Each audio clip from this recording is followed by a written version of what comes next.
E agora o assunto é economia. Vamos conversar sobre a reabertura dos negócios nesta quarta-feira de cinzas com a Camila Abdelmalak, que chega agora ao vivo para falar com a gente.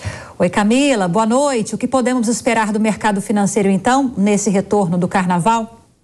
Boa noite, Lívia. Pois é, o feriado prolongado, o Congresso também deve adotar aí essa semana um recesso prolongado. Então, na ausência, de novidades no cenário doméstico e com a agenda de indicadores esvaziada por aqui, os investidores vão acompanhar os desdobramentos do mercado internacional. Na segunda-feira foi feriado nos Estados Unidos para a comemoração do Dia dos Presidentes e hoje, na retomada dos negócios, o fechamento foi negativo em Nova York. Nasdaq fechou com uma perda de 2,5%, S&P Dow Jones com quedas ao redor de 2%, isso porque os investidores eles estão atentos ao movimento da taxa de juros nos Estados Unidos. Há algum tempo atrás, havia expectativa de que o Banco Central dos Estados Unidos pudesse adotar um corte de juros já no final desse ano, isso porque a inflação por lá está desacelerando. A inflação atingiu um pico de 9,1% em junho de 2022.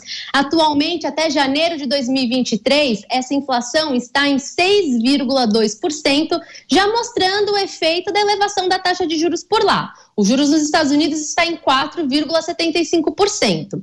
No entanto, a inflação ela ainda está muito distante da meta de inflação dos Estados Unidos. Sim, por lá eles também têm uma meta de inflação e é de 2%. Então, recentemente, como os dados vêm mostrando que a economia nos Estados Unidos ainda está muito aquecida, os investidores deixaram de apostar de que possa haver um corte de juros já no final desse ano e deixaram agora as apostas de que os juros devem ficar ao redor de 5 a 5,5% por lá e permanecer nesse patamar por um período prolongado, o que é uma notícia muito ruim para o mercado acionário. A gente sabe que reduz o custo de oportunidade de investimento no mercado acionário porque a renda fixa acaba ficando mais atrativa. Então, hoje foi um dia de perdas no mercado em Nova York, provavelmente o Ibovespa deve se guiar por esse movimento dos mercados lá fora e amanhã tem a divulgação de um documento por parte do Banco Central dos Estados Unidos que pode fornecer mais detalhes acerca dessa política monetária por lá. Então a gente percebe que esse tema, inflação, meta de inflação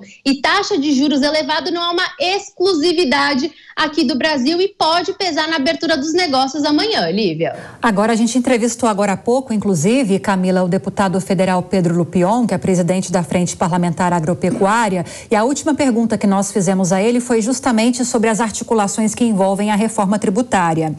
Há uma grande expectativa de que agora, com o retorno das atividades legislativas, parlamentares, passado o carnaval, agora sim as atividades começam com força, que essa seja uma prioridade no Congresso Nacional.